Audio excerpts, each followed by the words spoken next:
Hello students, welcome to my channel. तो आज मैं आप सभी को इस वीडियो में क्लास 12th के chapter number 1 relations and functions के एग्जाम्पल नंबर 1 से लेकर एग्जाम्पल नंबर 6 तक करवाने जा रही हूँ।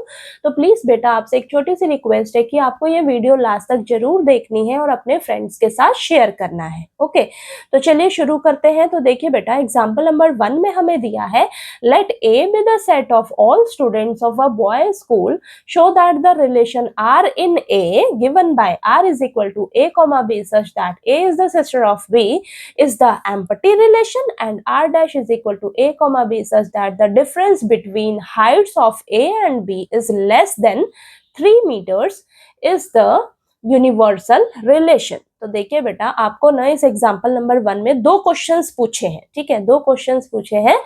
तो फर्स्ट क्वेश्चन में आपको जो रिलेशन डिफाइन किया गया है उसे आपको एम्पटी रिलेशन शो करके दिखाना है, और दूसरा क्वेश्चन में आपको जो रिलेशन डिफाइन किया गया है उसे आपको यूनिवर्सल रिलेशन शो करके दिखाना है। ठीक है, तो चलिए शुरू करते हैं। तो देखिए, आपको ना बोला है इस क्वेश्चन में कि ना बॉयज का स्कूल है और आपको लेट करके चलना है कि आपके पास ना एक सेट ए है जिसमें इस स्कूल के सारे स्टूडेंट्स आ जाएंगे। अब मैंने आपको बताया ये जो स्कूल है ये बॉयज का स्कूल है, यानी कि सिर्फ लड़के ही होंगे। ठीक है, तो आपके पास जो सेट ए होगा उसमें सिर्फ लड़के ही होंगे बेटा, लड़कियां नहीं है यहाँ पर। ठीक है, बॉयज का स्कूल है तो सिर्फ लड़के ही होंगे।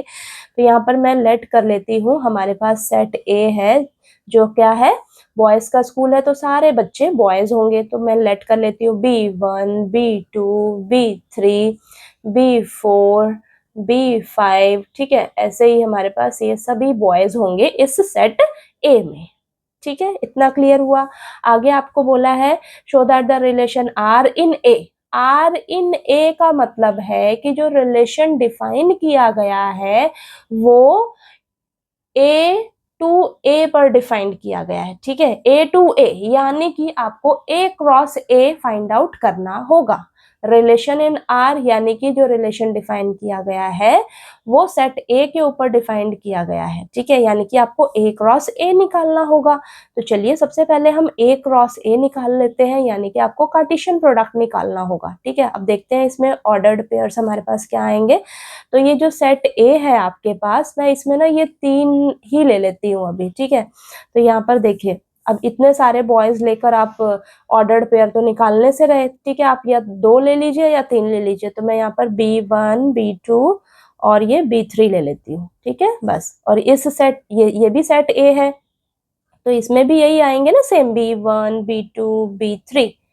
ठीक है, आपके पास 2 सेट नहीं दे रखे हैं, यहाँ पर आपको रिलेशन डिफाइन किया गया है सेट ए के ऊपर, तो आपको ए क्रॉस ए निकालना होगा। ठीक है, तो ए में भी आपके पास क्या है, यही सेम B1 B2 B3, और ए में ये भी B1 B2 B3। अब क्या करेंगे, हम B1 को लेंगे, इन तीनों से मल्टीप्लाई करके यहाँ पर ऑर्डर्ड पेयर्स लिखेंगे। तो देखिए B1 कॉमा B1 हो जाएगा, फिर B1 को लीजिए B2 से करिए तो B1 कॉमा B2 हो जाएगा। ठीक है, अब ये नेक्स्ट B1 को लीजिए B3 से करिए तो B1 कॉमा B3 हो जाएगा। ठीक है, ये हो गया। अब B2 को उठाइए, इन तीनों से मल्टीप्लाई करके ऑर्डर्ड पेयर बना लीजिए। तो ये हो जाएगा B2 कॉमा B1, फिर B2 कॉमा B2, फिर B2 कॉमा B3, ये आ गया। अब B3 को लीजिए, इन तीनों से मल्टीप्लाई करिए, B3 comma B1, B3 comma B2, फिर B3 कॉमा B3। इस तरीके से आपके पास ये ऑर्डर्ड पेयर्स बन गए कार्टेशियन प्रोडक्ट में। ठीक है, और भी बहुत सारा हो सकता है, मैंने सिर्फ ये 3 लिए हैं अभी। ठीक है, इतना। और आपके पास बस ये ध्यान रखना, ये जो कार्टेशियन प्रोडक्ट में ऑर्डर्ड पेयर्स बन रहे हैं इसमें सिर्फ ये बॉयज ही हैं, ये सारे के सारे लड़के हैं। ठीक है, ये सारे के सारे लड़के हैं। अब चलिए, आपको फर्स्ट क्वेश्चन में जो रिलेशन डिफाइन किया गया है, बोला गया है कि ना A comma B such that A is the sister of B.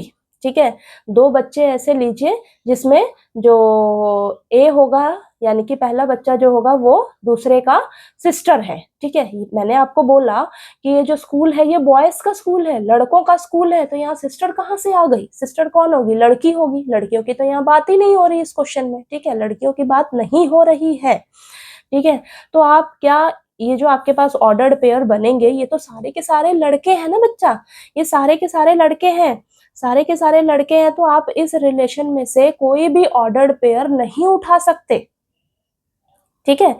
यहाँ पर आप कुछ भी नहीं उठा सकते। फर्स्ट क्वेश्चन में यहाँ पर मैं ऐसे लिख देती हूँ, ठीक है। ये जो फर्स्ट पार्ट आपको दे रखा था, R is equal to A comma B such that A is the sister of B, ये बोला है ना रिलेशन, ठीक है। तो ये तो बॉयज का स्कूल है, बॉयज का स्कूल है, तो आप इसमें से क्या कोई ऑर्डर्ड पेयर इस रिलेशन को सेटिस्फाई कर पा रहा है?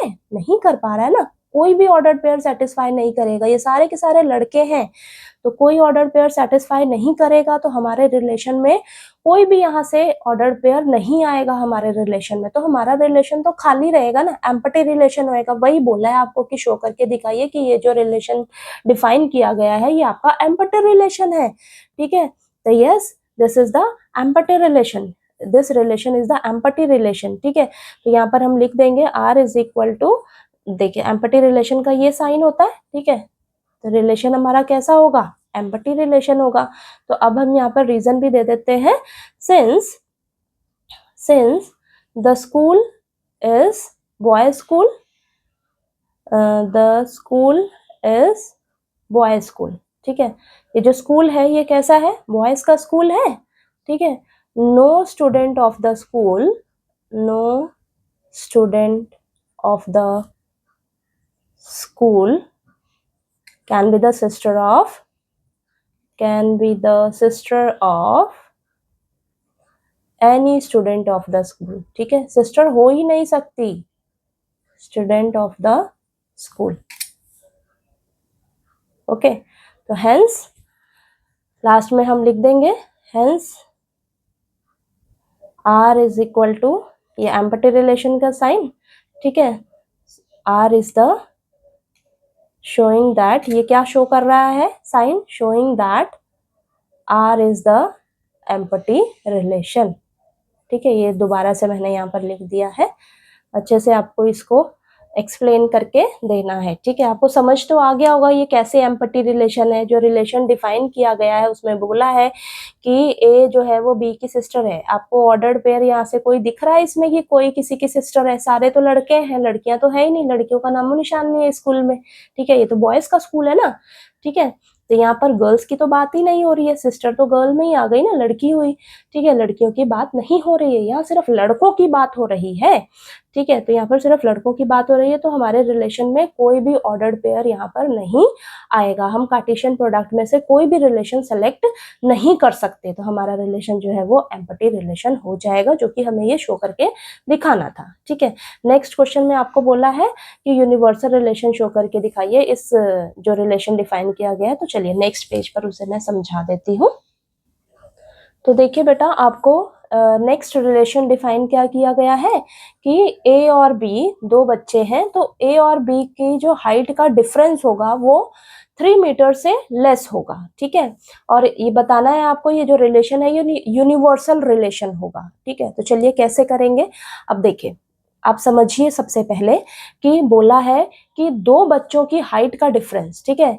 ए और बी दो बच्चे हैं आपके पास, ठीक है। दो बच्चों की हाइट का डिफरेंस 3 मीटर से कम होना चाहिए, 3 मीटर से कम होना चाहिए। तो सबसे पहली बात आपको तो ये चीज पता होनी चाहिए ना कि हाइट जो है वो फीट में लेते हैं, ठीक है। तो 1 मीटर में लगभग 3.1 या 3.3 फीट के अप्रॉक्स होता है, ठीक है। ये हो गया, ठीक। तो 3 मीटर बोला है हमें, तो 3 मीटर में कितना हो जाएगा? 3 इंटू 3.3 फीट, ओके। तो ये हो जाएगा आपके पास 9.9 फीट के अप्रॉक्स हो जाएगा ये 3 मीटर। 3 मीटर किसके बराबर हो गया?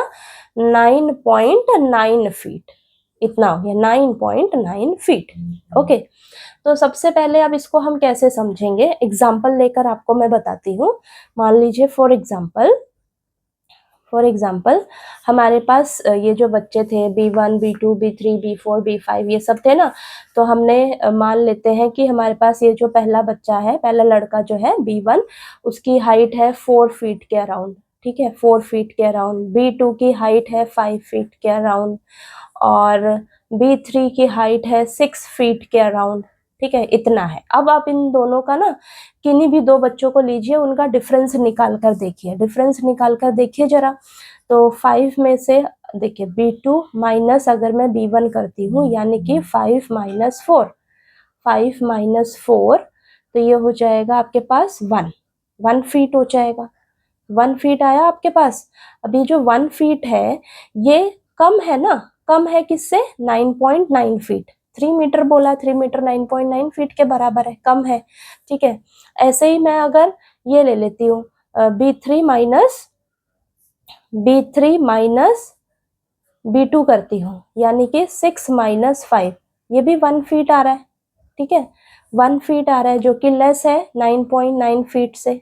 ठीक है, अगर मैं B3 माइनस B1 करती हूँ, ये चेक करके देखती हूँ, B3 माइनस B1 चेक करके देखती हूँ, 6 माइनस 4 कितना आ रहा है? 2 फीट आ रहा है।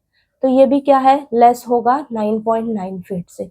तो यानी कि आपके पास ये जो सेट ए में जितने भी बच्चे होंगे, जितने भी लड़के होंगे, आप किसी का भी पेयर उठाकर देख लीजिए। ठीक है, दो बच्चों का अगर आप हाइट का डिफरेंस लोगे, वो आपका 3 मीटर से ना कम ही आएगा। ठीक है, आप इस ऑर्डर्ड पेयर में से कोई भी दो बच्चे उठा लीजिए। ठीक है, कोई भी दो बच्चे ले लीजिएगा, उनकी हाइट का डिफरेंस जो है वो 9.9 फीट से कम ही आएगा। तो ये मैंने एग्जांपल लेकर आपको बस समझा दिया है।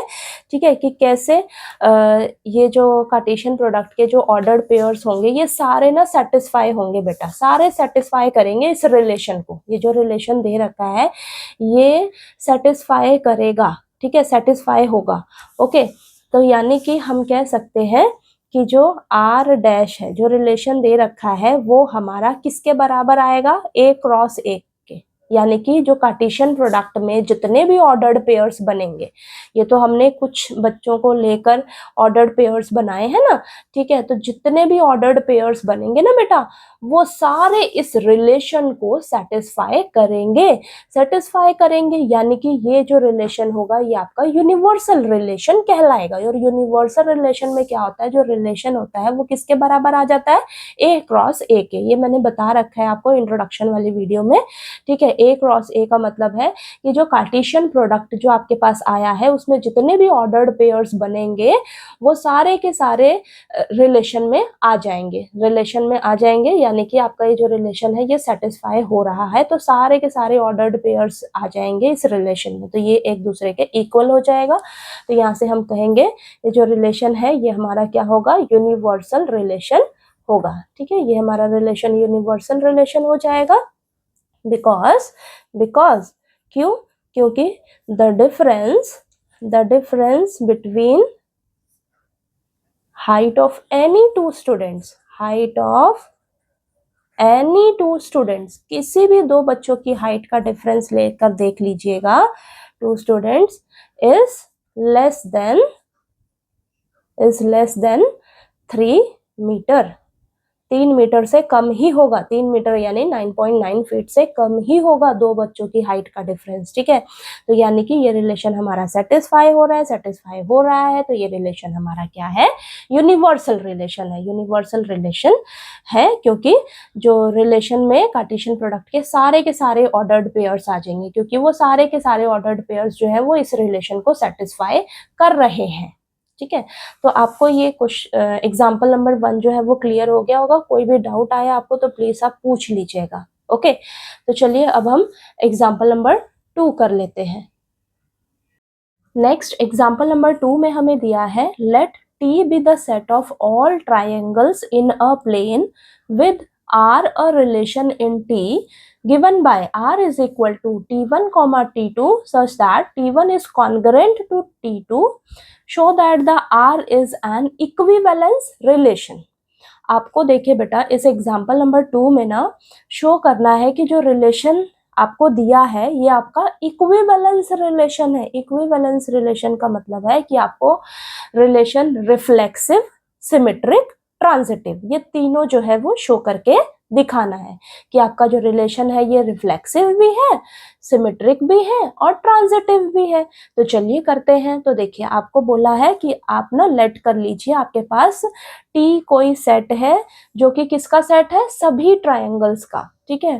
तो यहाँ पर मैं लेट कर लेती हूँ, लेट टी इस ये हमारा सेट हो जाएगा ट्रायंगल्स का। तो यहाँ पर ट्रायंगल्स को मैं ले लेती हूँ T1, T2, T3, ठीक है, इस तरीके से ले लेंगे हम। ओके, ये हमारा ट्रायंगल्स का सेट हो जाएगा। अब आपको बोला है कि जो रिलेशन है वो किस पे दिया हुआ है, रिलेशन इन टी, यानी कि आपका जो रिलेशन डिफाइन किया गया है वो टी टू टी है, टी टू टी, यानी कि आपको टी क्रॉस टी जो है वो फाइंड आउट करना होगा। तो चलिए कर लेते हैं टी क्रॉस टी। आपको कार्टेशियन प्रोडक्ट निकालना होगा। तो यहाँ पर इस टी में ये जो टी सेट है मैंने क्या लिए हैं, T1, T2, T3 ये लिया है, और इसमें भी T1, T2, T3 ये लिया है, ठीक है।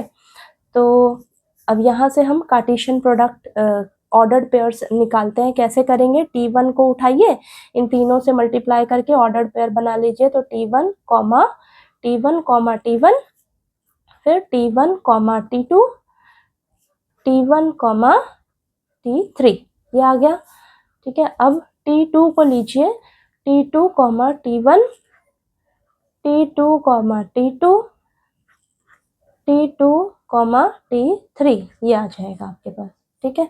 नेक्स्ट T3 को लीजिए, T3, T1, T3, T2, T3, T3। तो ये आपके पास ऑर्डर्ड पेयर्स बन जाएंगे इस तरीके से, ठीक है।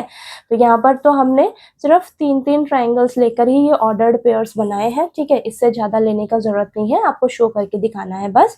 ओके, तो आपको बस यहाँ पर क्वेश्चन को समझना है अच्छे से कि क्या बोला गया है क्वेश्चन में। अब आपको देखिए बेटा, रिलेशन डिफाइन किया गया है कि आपको 2 ट्रायंगल्स ऐसे लेने हैं, आपका ऑर्डर्ड पेयर में 2 ट्रायंगल्स ऐसे लेने हैं कि जो पहला ट्रायंगल होगा वो कॉन्ग्रुएंट होगा दूसरे ट्रायंगल का, ठीक है। कॉन्ग्रुएंट का मतलब होता है कि मान लीजिए आपके पास कोई 2 ट्रायंगल्स हैं, ठीक है, 2 ट्रायंगल्स हैं, ये आपस में कॉन्ग्रुएंट कब होंगे ये दोनों, जब देखिए T1 is congruent to T2, कब होंगे, जब इनका सेम साइज होगा, ठीक है, सेम साइज सेम शेप, यानी कि ये जो दोनों ट्रायंगल्स होंगे ये बिल्कुल एक जैसे ट्रायंगल होंगे। कॉन्ग्रुएंट का मतलब होता है कि ये जो ट्रायंगल्स होंगे ये बिल्कुल एक जैसे होंगे, ठीक है, इनका साइज भी सेम होगा, शेप भी सेम होगा, तब हम कहेंगे ये जो दोनों ट्रायंगल्स हैं हमारे ये कॉन्ग्रुएंट ट्रायंगल है, ठीक है। अब आपको इक्विवेलेंस रिलेशन शो करना है, तो सबसे पहले हम देखेंगे रिफ्लेक्सिव, क्या हमारा रिलेशन जो है वो रिफ्लेक्सिव है। तो रिफ्लेक्सिव के लिए कंडीशन क्या थी हमारे पास, रिफ्लेक्सिव के लिए कंडीशन थी हमारे पास relation is reflexive if A, A belongs to R, A, A यानी कि सेम आपका रिलेशन में बिलोंग करना चाहिए। सेम यानी कि अगर मैं ट्रायंगल T1 लेती हूँ, ट्रायंगल 1 लेती हूँ, तो T1 का आपको T1 के साथ देखना है, ठीक है। T1 का आपको T1 के साथ देखना है कि क्या T1 आपस में कॉन्ग्रुएंट है, T2 का T2 के साथ देखना है, T3 का T3 के साथ देखना है, T4 ट्रायंगल है कोई तो T4 का T4 के साथ देखना है, ठीक है। तो क्या ये आपस में कॉन्ग्रुएंट होंगे, ठीक है, क्या ये हमारी कंडीशन को सेटिस्फाई करेंगे, ये जो रिलेशन दे रखा है क्या ये सेटिस्फाई होगा, हाँ। अब देखिए कोई भी ट्रायंगल, मान लीजिए आपके पास कोई भी ट्रायंगल है, वो खुद के साथ हमेशा कॉन्ग्रुएंट होगा। आप कोई भी ट्रायंगल ले लीजिए, T1 ऐसा, ये देखिए T1 ट्रायंगल बना लिया, इधर भी आप T1 ट्रायंगल बना लीजिए, ठीक है। तो उन दोनों ट्रायंगल का सेम साइज सेम शेप होगा, तो हम कहेंगे T1 is congruent to T1, ठीक है, T1 आपस में कॉन्ग्रुएंट होंगे। कभी भी कोई भी ट्रायंगल अपने साथ ही कॉन्ग्रुएंट हो सकता है, ठीक है, ओके। यानी कि हमसे यहाँ पर इसका मतलब क्या है, a कॉमा ए, अगर यहाँ पर मैं T1 की बात करूँ, T1 की बात करूँ तो वो हमारे रिलेशन में बिलोंग करेगा। T2 की बात करेंगे तो वो हमारे रिलेशन में बिलोंग करेगा। T3 की बात करेंगे तो वो बिलोंग करेगा। T4 बिलोंग करेगा। यानी कि कोई भी ट्रायंगल उठा लीजिए, वो खुद के साथ कॉन्ग्रेंट होगा, हमेशा खुद के साथ हमेशा कॉन्ग्रेंट होगा। ठीक है, तो यहाँ पर हम लिख देंगे हेंस एक जैसे T1 के लिए ही लिख लेते हैं, तो T1 बिलोंग्स टू R। ठीक है, बिलोंग्स टू R, यानी कि R इज रिफ्लेक्सिव, यह रिफ्लेक्सिव कहलाएगा। Since every triangle is congruent to itself, triangle is congruent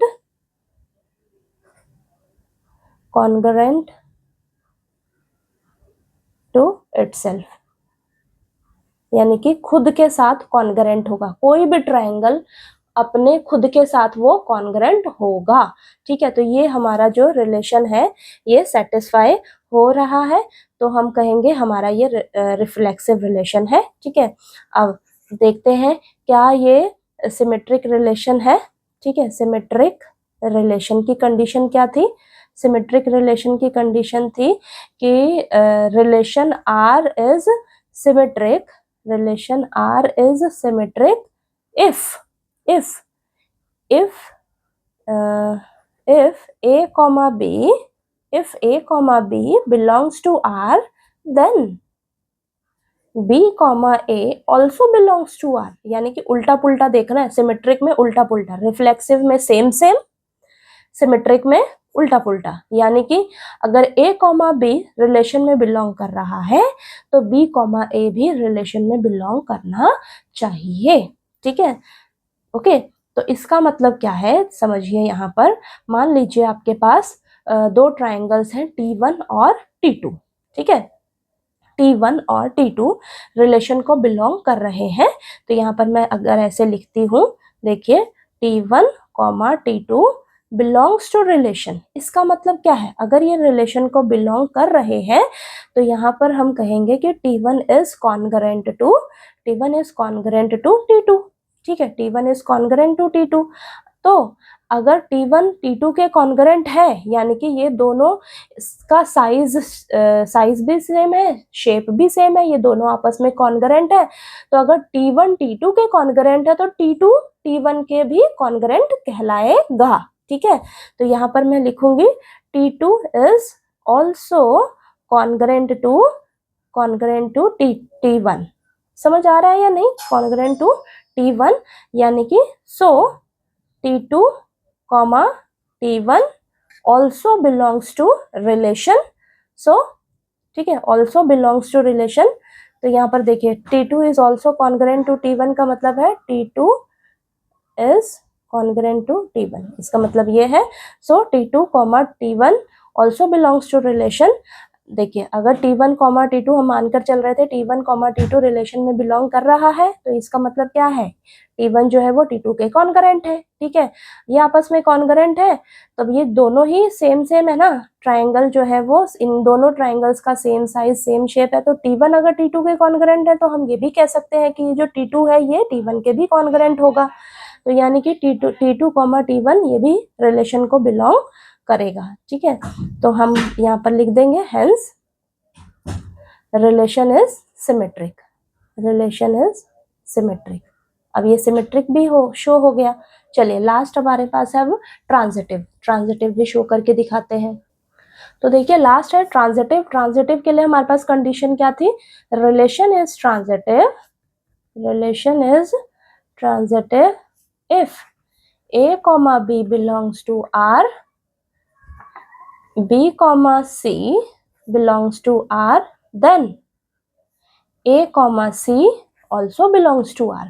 ठीक है, यानी कि अगर A comma B रिलेशन को बिलोंग कर रहा है, B comma C भी रिलेशन को बिलोंग कर रहा है, तो A comma C भी रिलेशन को बिलोंग करना चाहिए। तो देखिए मानकर चलिए आप कि आपके पास ना 3 ट्राइंगल्स हैं। ठीक है, 3 ट्राइंगल्स हैं, तो यहाँ पर मैं ऐसे बना लेती हूँ। 3 ट्राइंगल्स हैं T1 और ये T2 और ये T3। ठीक है, 3 ट्राइंगल्स हैं। तो सबसे पहले मैं कह रही हूँ, मानकर चलती हूँ कि T1, T2 यानी कि ये जो दोनों ट्राइंगल्स हैं ये रिलेशन को बिलोंग कर रहे हैं, रिलेशन को बिलोंग कर रहे हैं, यानी कि T1 is congruent to T2 होगा। अगर ये रिलेशन को बिलोंग कर रहे हैं तो ये हमारी कंडीशन को सेटिस्फाई करेंगे, तो हमारा कंडीशन को सेटिस्फाई करेंगे यानी कि T1 जो है वो कॉन्ग्रुएंट होगा T2 के। T1 is congruent to T2। ठीक है, अब मैं कह रही हूँ कि मानकर चलती हूँ T2 T3 भी रिलेशन को बिलोंग कर रहे हैं, तो T2 भी कॉन्ग्रुएंट होगा किसके? T3 के। ठीक है, ये भी कॉन्ग्रुएंट हो जाएगा T3 के। T2 is congruent to T3। तो अगर T1 जो है वो T2 के कॉन्ग्रुएंट है, T2 जो है वो T3 के कॉन्ग्रुएंट है, तो ये भी तो दोनों आपस में कॉन्ग्रुएंट होंगे। ठीक है, ये भी दोनों आपस में कॉन्ग्रुएंट होंगे ना, तो यहाँ पर मैं लिख दूंगी सो T1 and T3 is also congruent। ये भी कॉन्ग्रुएंट होंगे। अगर कॉन्ग्रुएंट होंगे तो T1, T3 also belongs to relation, तो ये भी रिलेशन को बिलोंग करेंगे। ठीक है, रिलेशन को बिलोंग करेंगे, तो therefore R is relation is transitive, transitive होगा। सो आपको क्या बोला था कि हमारा ये जो रिलेशन है ये हमारा इक्विवेलेंस रिलेशन है। सो the relation R is an equivalence relation. ठीक है, इक्विवेलेंस रिलेशन, क्योंकि इक्विवेलेंस रिलेशन का मतलब है हमारा ये जो रिलेशन है ये रिफ्लेक्सिव भी है, सिमेट्रिक भी है और ट्रांजिटिव भी है। बस आपको ना हमेशा क्वेश्चंस में ध्यान क्या रखना है, इन तीनों की ना कंडीशन हमेशा ध्यान में रखनी है। ठीक है, रिफ्लेक्सिव की कंडीशन क्या होती है कि सेम रिलेशन में बिलोंग करना चाहिए, सेम। ठीक है, सिमेट्रिक में उल्टा पुल्टा, A, B है तो B, A भी रिलेशन में आना चाहिए। और ट्रांजिटिव में क्या है कि A, B, C। ठीक है, 3 चीजें लीजिए, A, B, C। अगर A, B रिलेशन में है तो B, C भी रिलेशन में है, तो A, C भी रिलेशन में होना चाहिए। ठीक है, अगर ये है तो हम कहेंगे ये हमारा ट्रांजिटिव रिलेशन है, और ये तीनों ही कंडीशंस हमारी सेटिस्फाई हो रही हैं, तो हम कहेंगे हमारा जो रिलेशन है वो इक्विवेलेंस रिलेशन है। ठीक है, कहीं पे कोई डाउट आए तो प्लीज पूछ लीजिएगा। ओके, मैंने कोशिश की है थोड़ा इजी वे में समझाने का। ओके, तो चलिए अब हम एग्जाम्पल नंबर 3 कर लेते हैं। नेक्स्ट एग्जाम्पल नंबर 3 में हमें दिया है let L be the set of all lines in a plane and R be the relation in L defined as R is equal to L1, L2 such that L1 is perpendicular to L2, show that R is symmetric but neither reflexive nor transitive। तो देखिए बेटा, आपको question में बोला है कि late करके चलिए कि आपके पास ना कोई सेट L है जिसमें प्लेन की सभी लाइन्स आ जाती हैं। ठीक है, तो यहाँ पर मैं लेट करके चलती हूँ, L कोई सेट है, ठीक है, जिसमें सभी लाइंस आ जाएंगी हमारी, तो L1, L2, L3, तो मैं लाइंस का नाम दे दिया इस तरीके से। ठीक है, तो ये आ गया आपके पास। ओके, अब आपको देखिए रिलेशन डिफाइन किस पे किया गया है, इन L, यानी कि L to L relation define किया गया है, यानी कि आपको L क्रॉस L निकालना होगा। ठीक है, L क्रॉस L निकालना होगा। ओके, ये नहीं भी निकालोगे तो चलेगा, वैसे चलिए बताती हूँ मैं आपको। L क्रॉस L, इसका मतलब है L1, L2, L3, L set में है, इधर भी मैंने L1, L2, L3 यही ले रखा है। ठीक है, तो यहाँ पर मैं बना लेती हूँ ऑर्डर्ड पेयर्स, तब आपको दिखाती हूँ। ठीक है, तो देखिए आपके पास ये L क्रॉस A निकल कर आ गया, कार्टेशियन प्रोडक्ट आ गया। ठीक है, तो अब हम देखते हैं, हमें बोला है कि ये रिलेशन डिफाइन किया गया है कि मान लीजिए आपके पास 2 लाइंस हैं, उसमें पहली लाइन जो है वो दूसरी लाइन के परपेंडिकुलर है, और आपको ये देखिए फिगर भी दे रखी है। फिगर से हम यहाँ पर क्या समझ रहे हैं, आपको देखिए ये लाइन 1 दे रखी है, ये लाइन 2 दे रखी है और ये लाइन 3 दे रखी है।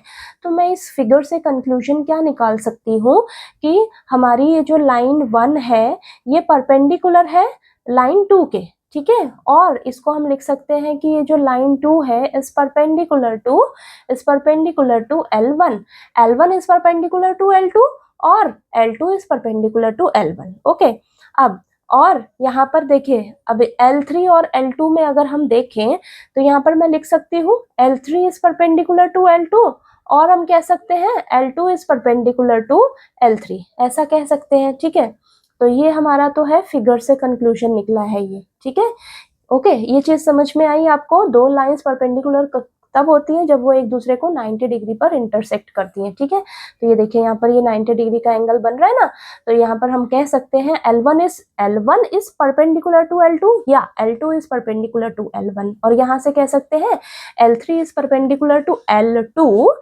और L2 is perpendicular to L3। ठीक है, ऐसा कह सकते हैं। ठीक, अब देखिए आपको बोला है कि आपको शो करके दिखाना है कि ये जो रिलेशन है, ये जो रिलेशन डिफाइन किया गया है, ये आपका सिमेट्रिक तो है लेकिन रिफ्लेक्सिव और ट्रांजिटिव नहीं है। ठीक है, तो चलिए करते हैं, यहाँ पर ध्यान से समझिएगा।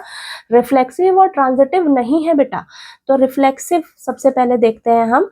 रिफ्लेक्सिव के लिए आपको कंडीशन पता होनी चाहिए सेम सेम। ठीक है, कंडीशन क्या होती है? सेम सेम, यानी कि if A, A belongs to R, if A, A belongs to R, तो देखते हैं क्या ये सेटिस्फाई कर रही है हमारी ये जो कंडीशन दे रखी है रिलेशन की, क्या ये कंडीशन सेटिस्फाई हो रही है? तो देखते हैं। अब देखिए इसके हिसाब से सेम सेम लीजिए लाइन, ये सेम सेम हमने देखना है। तो अगर मैं L1 ले रही हूँ तो मैं L1 ही देखूंगी, अगर मैं L2 ले रही हूँ तो L2 ही देखूंगी, L3 ले रही हूँ तो L3 ही देखूंगी, L4 ले रही हूँ तो L4 ही देखूंगी। ठीक है, सेम सेम। अब देखिए क्या ये इस रिलेशन को जो सेटिस्फाई कर रहा है, क्या इस कंडीशन को सेटिस्फाई कर रहा है? ये ऑर्डर्ड पेयर खुद ही समझो ना, यहाँ फिगर से देखो, क्या L1 is perpendicular to L1? No. क्या L2 is perpendicular to L2? No. क्या L3 is perpendicular to L3? No. ठीक है, ये कंडीशन सेटिस्फाई नहीं हो रही है, बल्कि ये जो L1 और L1 है ये एक दूसरे को कोइंसाइड करेंगे, एक दूसरे के ऊपर रहेंगे, ये L1 के ऊपर ही रहेगा। ठीक है, कोइंसाइड करेंगे। तो यहाँ पर हम कह सकते हैं कि L1 line L1 cannot be पर एक का बता देते हैं ना, L1 cannot be perpendicular to itself।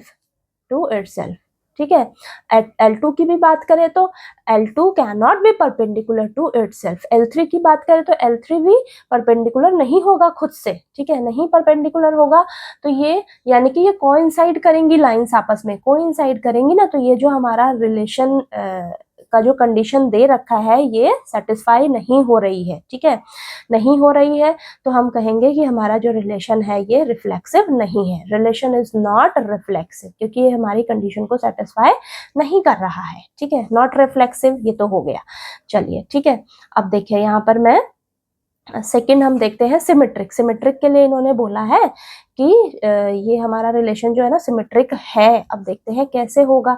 Condition पहले आपको याद होनी चाहिए, if A, B belongs to R, then B, A also belongs to R, यानी कि अगर मैं दो लाइन उठाती हूँ, कोई भी दो लाइन्स उठाती हूँ L1 और L2, अगर रिलेशन में बिलोंग कर रही हैं, यानी कि उसका मतलब क्या है? यहाँ पर देखिए L1, L2 अगर रिलेशन में बिलोंग कर रही हैं, तो इसका मतलब है L1 is perpendicular to L2, यानी कि L1 is perpendicular to L2। यही हुआ। ठीक है, यही हुआ ना। तो मैंने यहाँ पर बताया था ना, अगर L1 L2 के परपेंडिकुलर है तो हम यहाँ पर इसको ऐसे भी कर सकते हैं, L2 is also perpendicular to L1।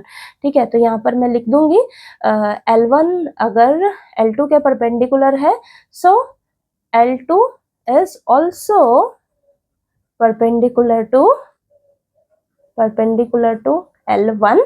तो हमारा अगर L2 भी L1 के परपेंडिकुलर होगा, यहाँ पर देख लेना आप। ठीक है, तो यहाँ पर हम कह सकते हैं L2, L1 also belongs to R।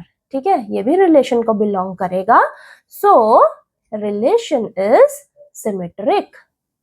ठीक है, सो रिलेशन इज सिमेट्रिक, हमारा रिलेशन सिमेट्रिक कहलाएगा। ठीक है, जो कि हमें बोला भी था कि हमारा जो रिलेशन है ना वो सिमेट्रिक है, उसे शो करके दिखाइए। ये चीज समझ में आई आपको?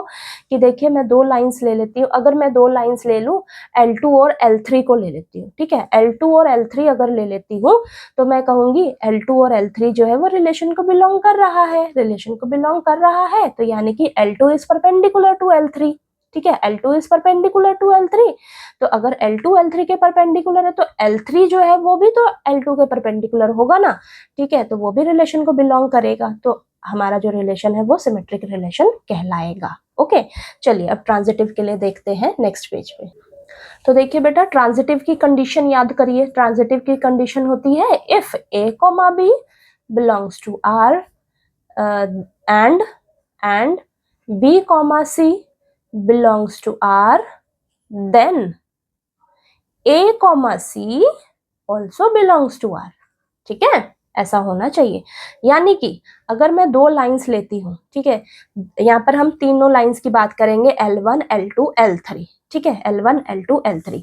तो मैं मान लेती हूँ कि L1 और L2 अगर मेरे रिलेशन को बिलोंग कर रहा है तो क्या होगा, L1 is perpendicular to L2, is perpendicular to L2। ऐसा होगा ना, ऐसा होगा। तो यानी कि L1 is perpendicular to L2, जो कि सही है, जो कि सही है।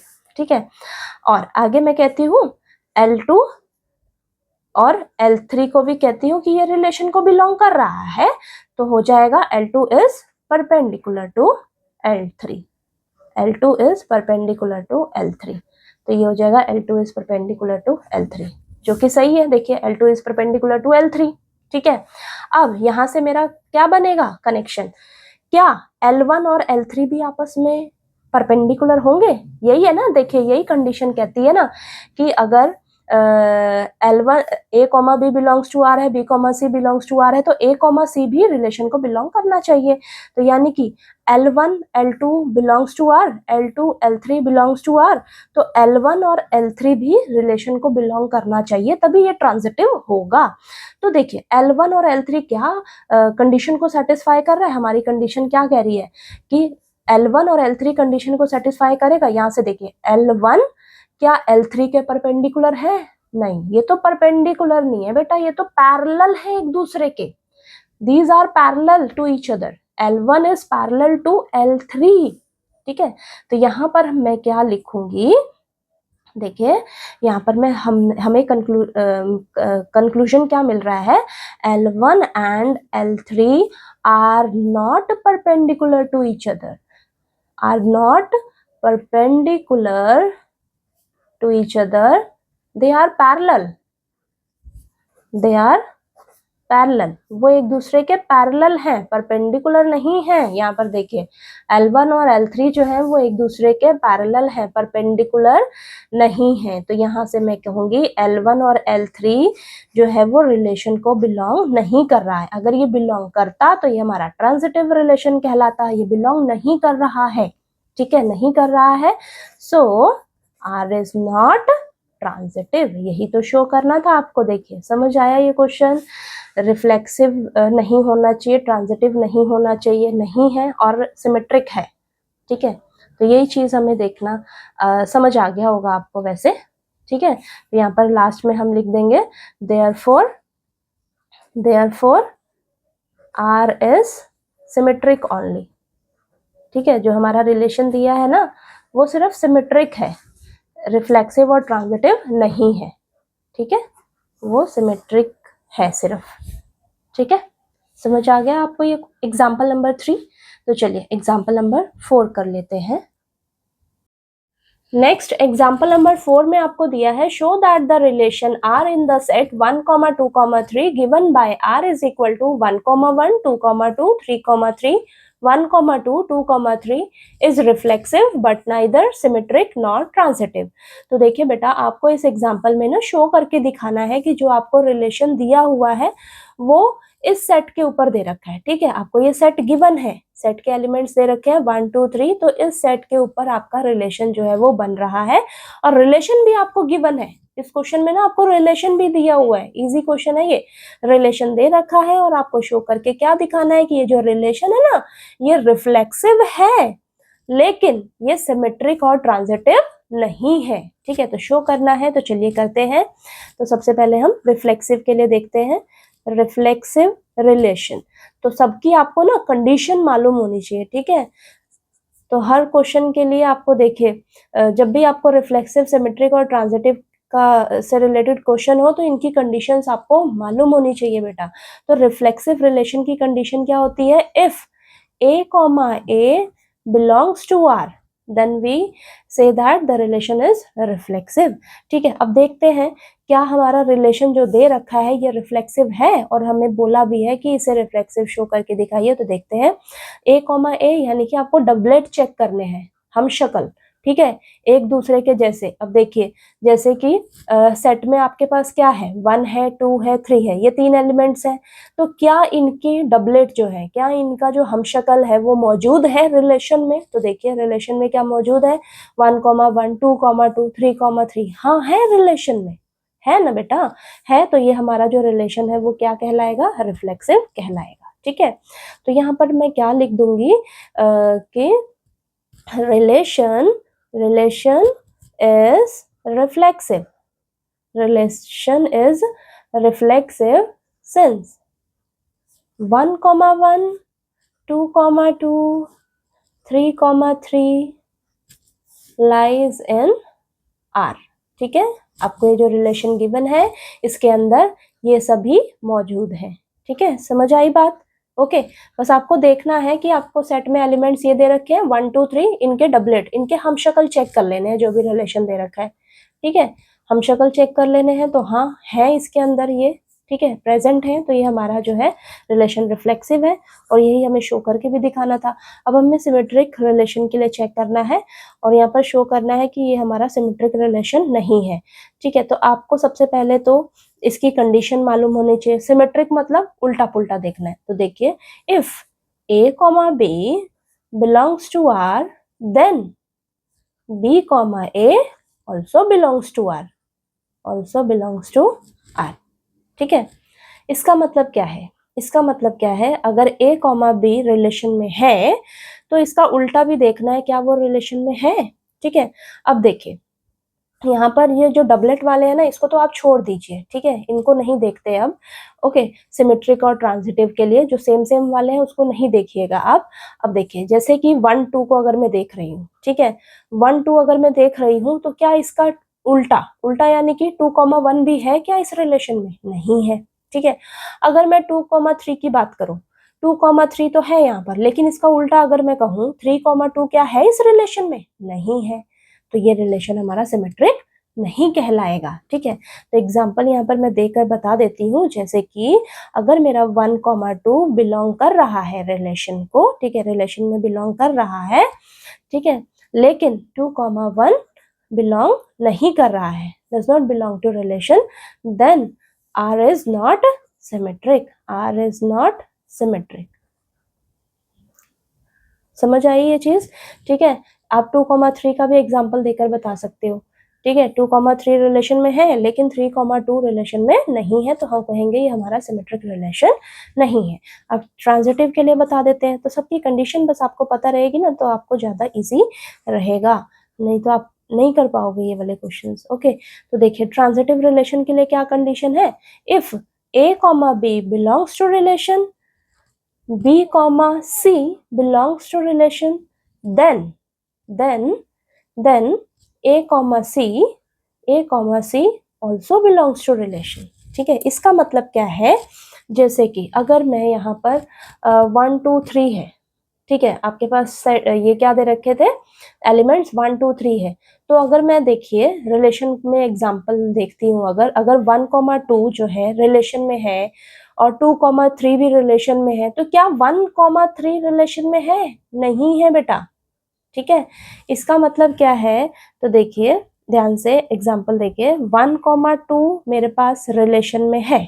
ठीक है, अब 1, 2 है ना, अब इसका 2 एंड है, तो 2 से ही स्टार्टिंग वाला कोई ऑर्डर्ड पेयर देखिए, तो 2, 3 भी रिलेशन में है। ठीक है, 2, 3 भी रिलेशन में है, लेकिन क्या 1, अब क्या बनेगा हमारा ऑर्डर्ड पेयर, 1, 3 भी रिलेशन में होना चाहिए। इस कंडीशन के अकॉर्डिंग ट्रांजिटिव रिलेशन की कंडीशन क्या कहती है, 1 जैसे देखिए 1,2 जो है रिलेशन में बिलोंग कर रहा है, 2,3 रिलेशन में बिलोंग कर रहा है, तो ए और सी यानी कि 1,3 बन रहा है आपका, तो ये भी रिलेशन में होना चाहिए। क्या ये रिलेशन में कहीं दिख रहा है आपको? नहीं दिख रहा है, नहीं है, 1,3 हमारा रिलेशन में नहीं है, तो हमारा ये ट्रांजिटिव रिलेशन की कंडीशन फुलफिल नहीं हो रही है, तो हम कहेंगे आर इज नॉट ट्रांजिटिव।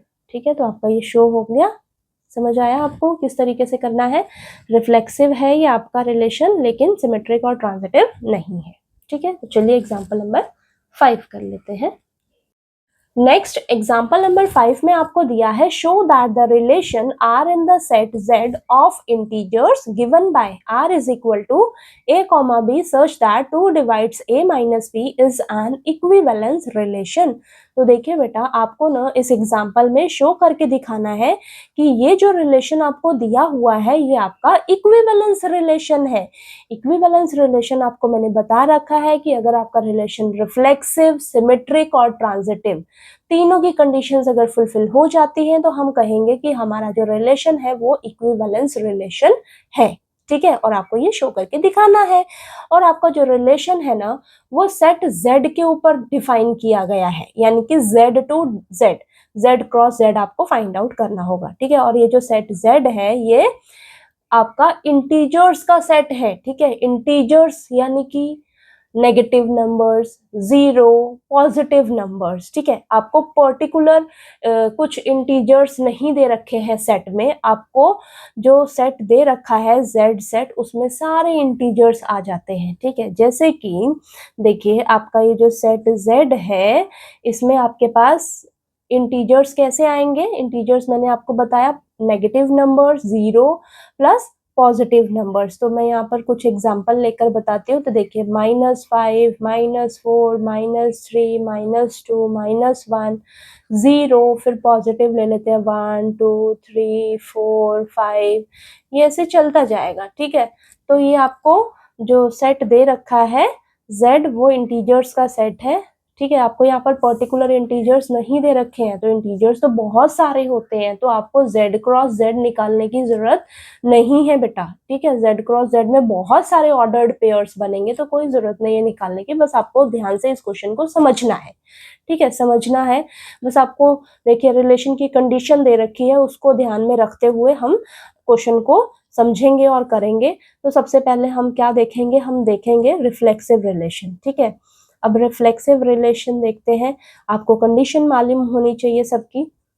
अब रिफ्लेक्सिव रिलेशन की कंडीशन क्या होती है? If a comma a belongs to R. अब हम कुछ कुछ एग्जांपल्स ऐसे लेंगे, ठीक है, जो हमारी ना इस कंडीशन को फुलफिल करे।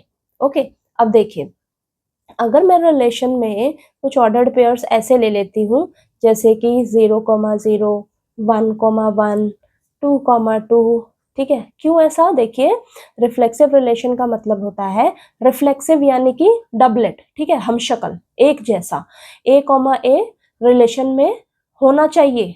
ठीक है, यानी कि सेम सेम होना चाहिए।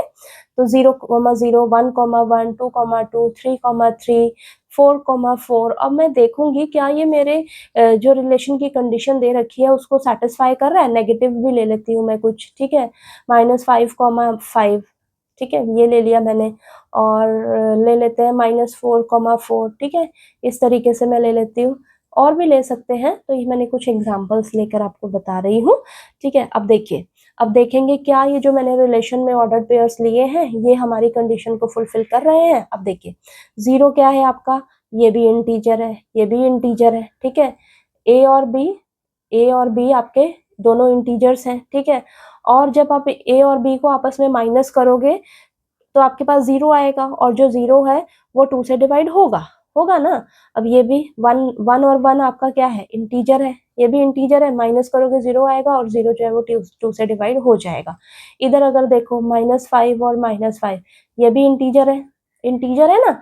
इन दोनों को माइनस करोगे आपस में, तो माइनस करेंगे तो 0 आएगा, और 0 जो है वो 2 से डिवाइड हो जाएगा। तो यानी कि आपके पास जितने भी डबलेट होंगे इसमें, ठीक है, और वो जो डबलेट आएंगे वो सारे इंटीजर्स ही तो होंगे, वो सारे इंटीजर्स ही होंगे। ठीक है, तो जब उनको आपस में आप माइनस करोगे फिर 2 से डिवाइड करोगे, तो यानी कि आपकी ये कंडीशन फुलफिल होंगी। ठीक है, ये सारे कंडीशन फुलफिल होंगे अगर जितने मर्जी इसमें ऑर्डर्ड पेयर्स आ जाए इस रिलेशन में डबलेट वाले, तो ये हमारी कंडीशन को फुलफिल करेंगे। जो रिलेशन की कंडीशन आपको दे रखी है तो हम कहेंगे हमारा जो रिलेशन है वो रिफ्लेक्सिव है। So relation is reflexive. आपको थोड़ा सा एग्जाम्पल देकर ये मैंने समझाया तो आ गया होगा आपको समझ, है ना। तो चलिए नेक्स्ट हम देखेंगे सिमेट्रिक रिलेशन के लिए। सिमेट्रिक रिलेशन, अब सिमेट्रिक रिलेशन के लिए क्या बोला है मैंने, कंडीशन क्या होती है, उल्टा पुल्टा देखना है। If a comma b relation में है, belongs to relation, then b comma a also belongs to relation, ठीक है, उसका उल्टा भी रिलेशन में होना चाहिए, ठीक है। ऐसे ऑर्डर्ड, अब कुछ एग्जांपल्स लीजिए रिलेशन में, ठीक है, जो इस कंडीशन को ना फुलफिल कर पाए।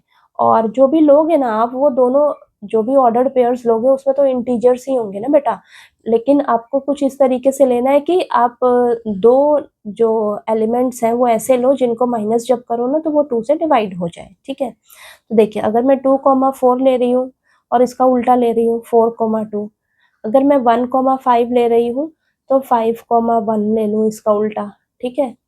तो अब देखिए 2 भी क्या है आपका इंटीजर है, 4 भी क्या है आपका इंटीजर है, ठीक है। एक एग्जांपल लेकर मैं यहाँ पर बताती हूँ, ठीक है। तो ये इंटीजर को सॉरी z से डिनोट करते हैं ना, यहाँ पर भी देखिए z, सॉरी ये z है, ठीक है। 2 भी देखिए 2 भी क्या है आपका इंटीजर है, 4 भी क्या है आपका इंटीजर है, ओके। अगर मैं यहाँ पर 2,4 ले रही हूँ बिलोंग्स टू रिलेशन, ठीक है, तो कंडीशन क्या हो जाएगी, यहाँ पर देखिए 2 माइनस 4 इस तरीके से आपका आएगा -2, और -2 इज डिवाइडेड बाय 2, ठीक है, 2 से डिवाइड होगा, डिवाइडेड बाय 2 होगा। अगर मैं इसका उल्टा देखती हूँ 4,2 भी रिलेशन में होगा और 4 माइनस 2 अगर करूँ तो 2 इज डिवाइडेड बाय 2, ठीक है, ये भी 2 से डिवाइड होगा। तो हमारा क्या हो जाएगा, ये कंडीशन फुलफिल हो रही है। आप ये वाला एग्जांपल भी देकर बता सकते हो, ओके। तो हमारी कंडीशन फुलफिल हो रही है सिमेट्रिकल रिलेशन की, ठीक है, हो रही है ना। कुछ भी आप नेगेटिव वाले भी लेकर देखोगे ना, तो जितने भी आप यहाँ पर ये एलिमेंट्स लोगे, तो वो जो भी ऑर्डर्ड पेयर्स लोगे उनमें जो एलिमेंट्स होंगे वो सारे इंटीजर्स होंगे, सारे इंटीजर्स होंगे। तो आपने कुछ एग्जांपल्स ऐसे लेकर दिखाने हैं इस कंडीशन के अकॉर्डिंग, ठीक है, इस कंडीशन के अकॉर्डिंग लेकर एग्जांपल्स दिखाइएगा। जब उनको आपस में माइनस करें तो वो 2 से डिविजिबल हो, इस तरीके के एग्जांपल लेकर बताइएगा, ओके, क्योंकि आपको ये शो करना है कि आपका ये इक्विवेलेंस रिलेशन है, ठीक है। अब एग्जांपल इस तरीके से मैंने दे दिया, ये सारी कंडीशंस आपकी फुलफिल हो रही है सिमेट्रिक रिलेशन की, तो हम कहेंगे so the relation is symmetric, relation is symmetric, ठीक है। अब थर्ड हम देखेंगे ट्रांजिटिव रिलेशन, ट्रांजिटिव रिलेशन। अब ट्रांजिटिव रिलेशन की कंडीशन आपको पता होनी चाहिए, if a comma b belongs to r and b comma c belongs to r, then a comma c also belongs to r, ये कंडीशन आपकी फुलफिल होनी चाहिए। तो चलिए हम थोड़ा कुछ ऐसा एग्जांपल लेते हैं जो ये कंडीशन फुलफिल हो पाए, ठीक है। अगर मैं देखूं मैं ले लेती हूँ 8,4, ठीक है, और ले लेती हूँ 4,2, और इसका बनाएंगे जब हमारे पास आएगा 8,2, ठीक है। अब इनको आपस में माइनस करोगे ना तो आपके पास जो आएगा नंबर वो 2 से डिविजिबल होगा। तो कुछ इस तरीके से आपको एग्जांपल लेने हैं और ये सारे ही जो है ना वो सेटिस्फाई होंगे, बस आपको एग्जांपल ऐसा देकर बताना है, ठीक है। अब देखिए 8 भी जो है ये भी इंटीजर है, 4 भी आपका इंटीजर है, ये सारे इंटीजर है, ठीक है, ये इंटीजर है, ये इंटीजर है। तो जितने भी ऑर्डर पेयर्स में आप एलिमेंट्स लोगे वो इंटीजर्स ही होंगे, ओके। तो यहाँ पर देखिए इसको अगर मैं करके दिखाऊं तो ये 8,4 बिलोंग्स टू रिलेशन, और यहाँ पर क्या हो रहा है 8 माइनस 4 इज इक्वल टू 4 आया, और 4 इज डिविजिबल बाय 2, ठीक है। नेक्स्ट मैं देखूं अगर 4,2 बिलोंग्स टू रिलेशन और 4 माइनस 2 कितना आया 2 आया, 2 इज डिविजिबल बाय 2, ठीक है। अब यहाँ से हमें क्या मिलना चाहिए 8,2, 8,2 ऑल्सो बिलोंग्स टू रिलेशन। और इसको देखते हैं कंडीशन क्या है हमारी। अगर 8 - 2 करूं, हमारे पास जो नंबर आएगा वो डिविजिबल होना चाहिए 2 से, तो हाँ 6 इज डिविजिबल बाय 2। ये सारी कंडीशंस फुलफिल हो रही हैं, सारी कंडीशंस फुलफिल हो रही हैं, तो हम कहेंगे सो R इज ट्रांजिटिव। तो हमारा जो रिलेशन है वो ट्रांजिटिव है। देयरफॉर लास्ट में हम लिख देंगे therefore the relation is an equivalence relation. तो हमारा जो रिलेशन है वो इक्विवेलेंस रिलेशन है। ठीक है, क्यों? क्योंकि हमारा ये रिफ्लेक्सिव, सिमेट्रिक और ट्रांजिटिव की जो भी कंडीशंस है वो फुलफिल हो रही हैं, तो हम कहेंगे हमारा रिलेशन जो है वो इक्विवेलेंस रिलेशन है। और यही आपको शो करके दिखाना था इस एग्जाम्पल में। ठीक है, तो चलिए एग्जाम्पल नंबर 6 कर लेते हैं। नेक्स्ट एग्जाम्पल नंबर 6 में आपको दिया है let R be the relation defined in the set A is equal to 1 2 3 4 5 6 7 by r is equal to a comma b such that both a and b are either odd or even. Show that r is an equivalence relation. Further, show that all the elements of the subset 1 3 5 7 are related to each other and all the elements of the subset 2 4 6 are related to each other, but no element of the subset 1 3 5 7 is related to any element of the subset 2 4 6. तो देखिए बेटा, आपको ना इस example में दो questions mainly दिए हुए हैं। पहला क्वेश्चन क्या कहता है कि जो आपको रिलेशन दे रखा है इसे शो करके दिखाइए कि ये आपका इक्विवेलेंस रिलेशन है। ओके, फिर आपको क्या शो करना है कि इस सेट के जो एलिमेंट्स है ना ये एक दूसरे से ही रिलेटेड है, और फिर इस सेट के जो एलिमेंट्स हैं ये भी एक दूसरे से ही रिलेटेड है, लेकिन ये जो इस सेट के एलिमेंट्स हैं और इस सेट के जो एलिमेंट्स हैं ये एक दूसरे से रिलेटेड नहीं है। ठीक है, ये आपको शो करना है। इजी है क्वेश्चन, चलिए करते हैं। तो देखिए, सबसे पहले हमें जो ये रिलेशन डिफाइन किया गया है वो सेट ए के ऊपर डिफाइन किया गया है। ठीक है, तो यहाँ पर हमें सेट ए क्या दे रखा है? सेट ए दे रखा है 1 2 3 4 5 6 7। ठीक है, तो जो रिलेशन है वो इस सेट के ऊपर डिफाइन किया गया है, तो मैं यहाँ पर लिख देती हूँ relation R is defined on A यानी कि A to A, that is A cross A आपको निकालना होगा। तो यहाँ पर हम A क्रॉस A नहीं निकालेंगे, बहुत ज्यादा ऑर्डर्ड पेयर्स हमारे पास बन जाएंगे। ठीक है, तो मैं क्या करूंगी, इस रिलेशन की कंडीशन को ध्यान में रखते हुए मैं अपने इस रिलेशन के ऑर्डर्ड पेयर्स निकालेंगे हम लोग। ठीक है, तो अब उसके लिए ना बड़ा ही एक आसान तरीका मैं आपको बताती हूँ। सबसे पहले तो आप ये जो रिलेशन की कंडीशन दे रखी है उसको ध्यान से समझो। बोला क्या गया है, ए कॉमा बी, यानी कि आपको ऑर्डर्ड पेयर ऐसे लेने हैं रिलेशन में जिसमें बोथ ए एंड बी, जो ए और बी होंगे, या आइदर यानी कि या तो वो ऑड हो या तो वो इवन हो। ठीक है, यानी कि जो भी आपके पास इसमें रिलेशन में आप ऑर्डर्ड पेयर लोगे या तो वो ऑड होने चाहिए या तो इवन होने चाहिए। ऐसे ऑर्डर्ड पेयर नहीं लेने कि ऑड इवन या इवन ऑड, ऐसा नहीं लेना आपको। या तो वो दोनों ऑड हो या तो वो दोनों इवन हो। ठीक है, तो मैं आपको एक ट्रिक बताती हूँ कि कैसे मैं रिलेशन के ऑर्डर्ड पेयर्स हम लिख सकते हैं। तो देखिए, आपके पास ये जो सेट ए है ना बेटा, सेट ए, इसमें हमें क्या करना है, देखिए रिलेशन में ऑर्डर्ड पेयर ऐसे लेने हैं या तो ऑड या तो इवन। तो मैं इनमें से ना ऑड वाले सेलेक्ट कर लेती हूँ सबसे पहले। तो देखिए, ऑड नंबर्स देख लेती हूँ मैं कौन कौन से हैं मेरे इस सेट ए में। ऑड नंबर्स हैं 1 3 5 7। ओके, इवन नंबर्स देख लेती हूँ अब मैं। इवन नंबर्स क्या है हमारे पास?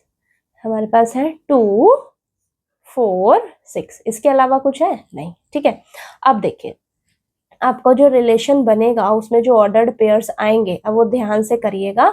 आपको रिलेशन में जो ऑर्डर्ड पेयर्स लिखने हैं या तो वो ऑड हो या तो वो इवन हो। तो अब ऑड वालों को हम लेंगे और इनसे ऑर्डर्ड पेयर्स बनाएंगे। ओके, तो ये देखिए जैसे कि 1 है।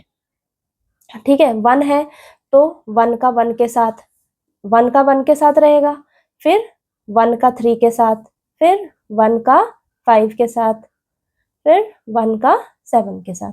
1 का खत्म, अब 3 का देखेंगे। 3 का 1 के साथ, फिर 3 का 3 के साथ भी रहेगा, फिर 3 का 5 के साथ, फिर 3 का 7 के साथ। इतना हो गया।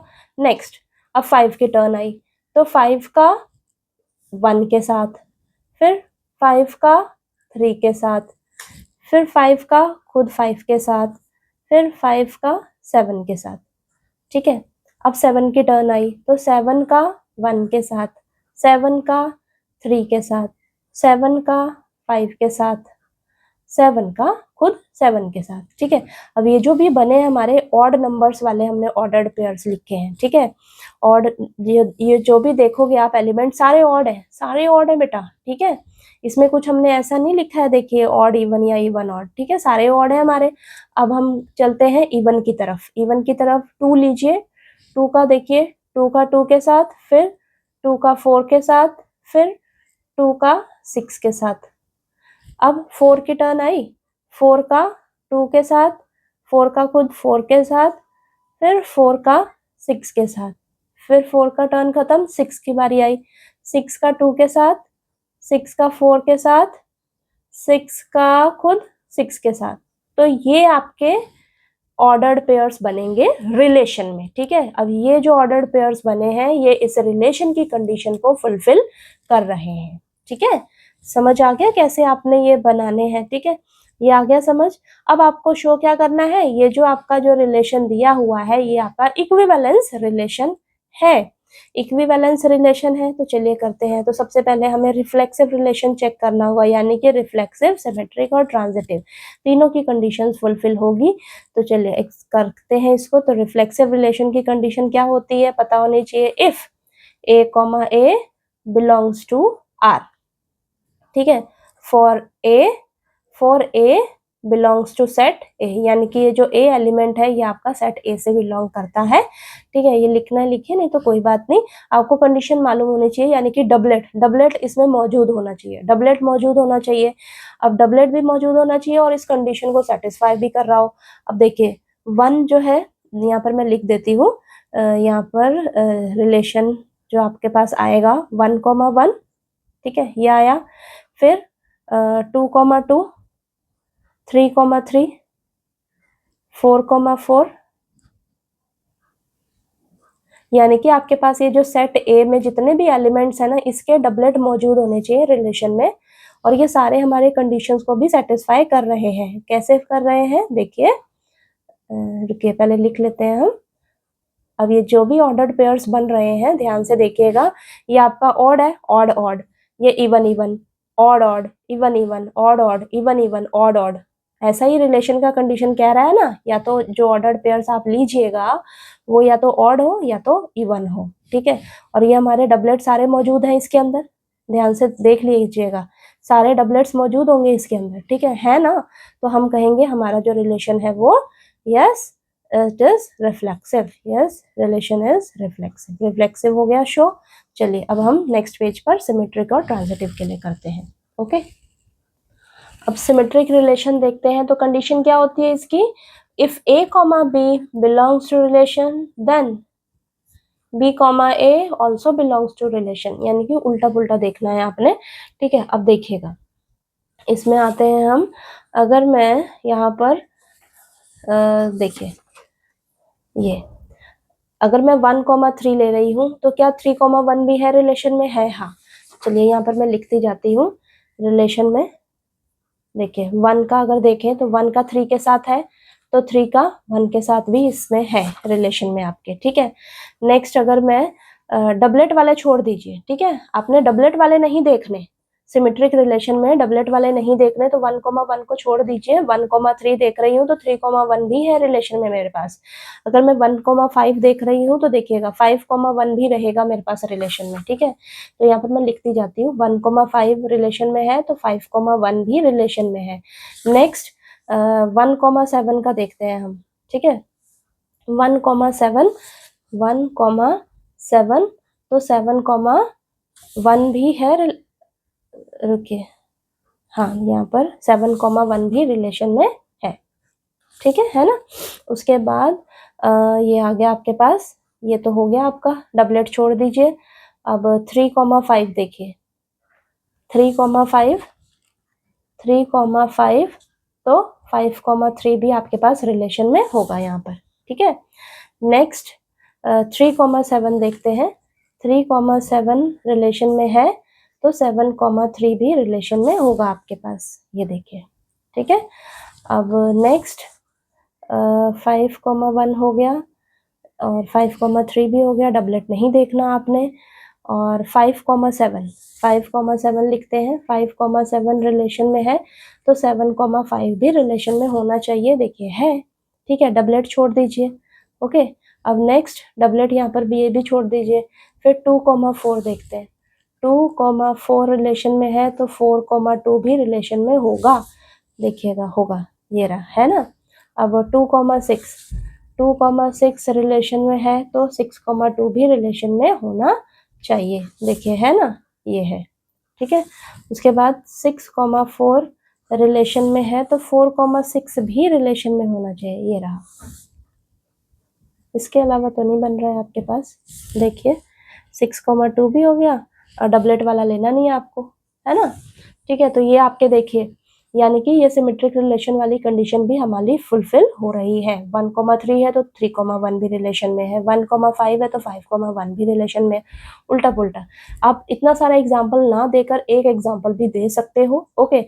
मैंने पूरा ही लिख दिया है, आप एक एग्जाम्पल देकर भी बता सकते हो। तो यहाँ पर मैं लिख देती हूँ, yes R is an symmetric relation, R is symmetric relation is symmetric, हमारा सिमेट्रिक रिलेशन है।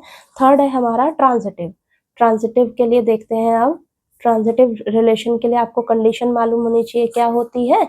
If A, B belongs to relation and B, C belongs to relation, then A, C also belongs to relation, ठीक है। तो यहाँ पर मैं एक ही example लेकर बता देती हूँ आपको। अगर मैं 1,3 लेती हूँ, देखिए 1,3 belongs to relation, ठीक है। एंड 3 से कोई स्टार्टिंग वाला ले लेती हूँ, 3 से कोई स्टार्टिंग वाला ले लेती हूँ। 3,5 डबलेट नहीं लेना आपने, ठीक है। 3,5 belongs to relation, देन 1,5 भी क्या रिलेशन में है आपके, 1,5, हाँ है ना, यहीं पर होगा कहीं, ये देखिए 1,5 भी रिलेशन को बिलोंग कर रहा है। सो यहाँ पर लिख देते हैं, yes R is transitive, relation हमारा क्या है, ट्रांजिटिव है। So relation R is an equivalence relation, ठीक है। रिफ्लेक्सिव, सिमेट्रिक और ट्रांजिटिव तीनों की कंडीशंस फुलफिल हो रही है, तो हम कहेंगे कि जो हमारा रिलेशन है वो हमारा इक्विवेलेंस रिलेशन है, बिकॉज इट इज रिफ्लेक्सिव। लिख देती हूँ यहाँ पर मैं पूरा, रिफ्लेक्सिव, सिमेट्रिक एंड ट्रांजिटिव, तीनों की कंडीशंस हमारी फुलफिल हो रही हैं, तो हमारा रिलेशन जो है वो इक्विवेलेंस रिलेशन है। समझ आ गया आपको ये क्वेश्चन, ठीक है। अभी एक क्वेश्चन हुआ है हमारा, इसमें आगे भी बोल रहा है क्वेश्चन, क्या कह रहा है ध्यान से सुनिए, ठीक है। अगर आपको ये समझ आ जाएगा तो इसको हमें बस लिखकर दे देना है। तो यहाँ पर देखिए, ध्यान से समझिएगा। तो देखिए आगे हमें क्वेश्चन में बोल रहा था कि शो करके दिखाइए कि जो इस सेट के एलिमेंट्स है ना वो एक दूसरे से ही रिलेटेड है। अब आप इनको ध्यान से अगर देखोगे तो ये हमारे क्या है, ऑड नंबर्स ही तो है, ऑड नंबर्स है ना बेटा। तो ऑड नंबर्स हैं तो ये हमारे जो रिलेशन की कंडीशन है उसको भी फॉलो करना चाहिए, ठीक है, उसको भी फॉलो करना चाहिए। और कह रहा है कि इसके जो एलिमेंट्स हैं वो एक दूसरे से ही रिलेटेड है, शो करके दिखाइए।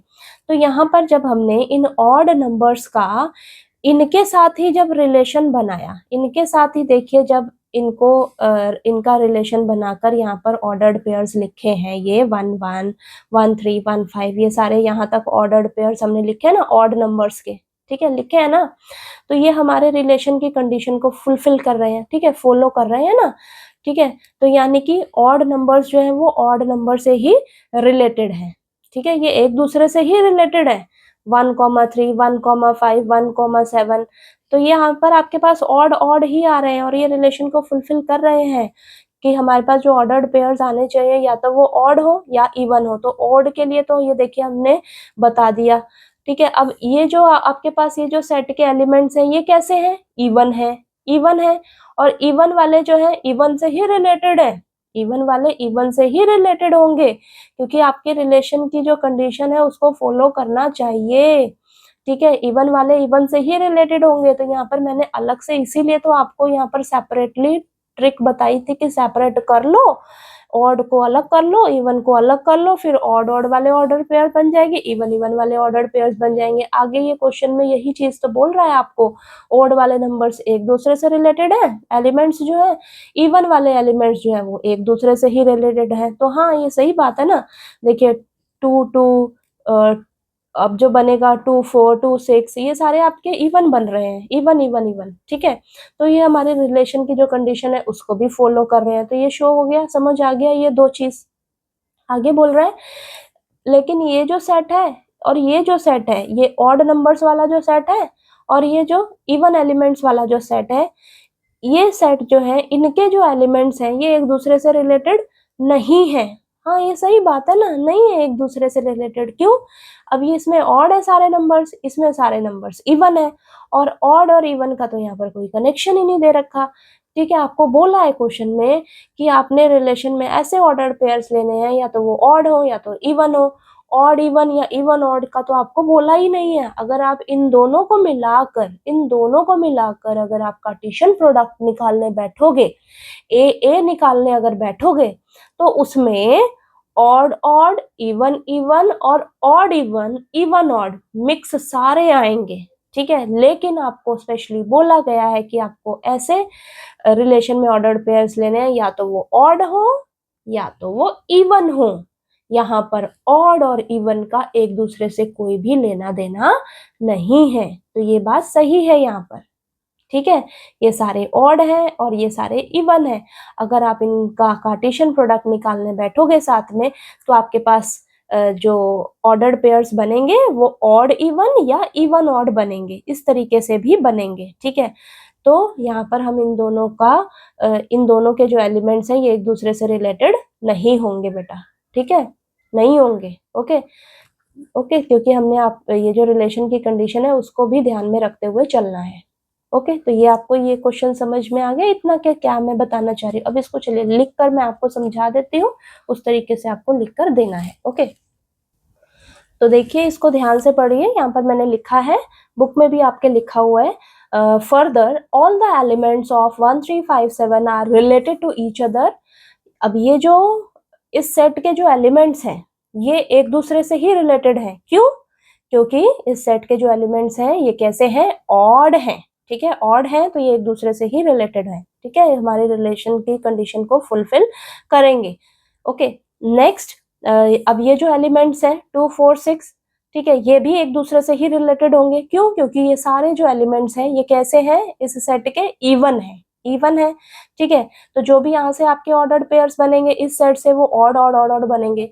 इस सेट से जो ऑर्डर्ड पेयर्स बनेंगे आपके पास वो इवन इवन इवन इवन बनेंगे। समझ आ रही है बात?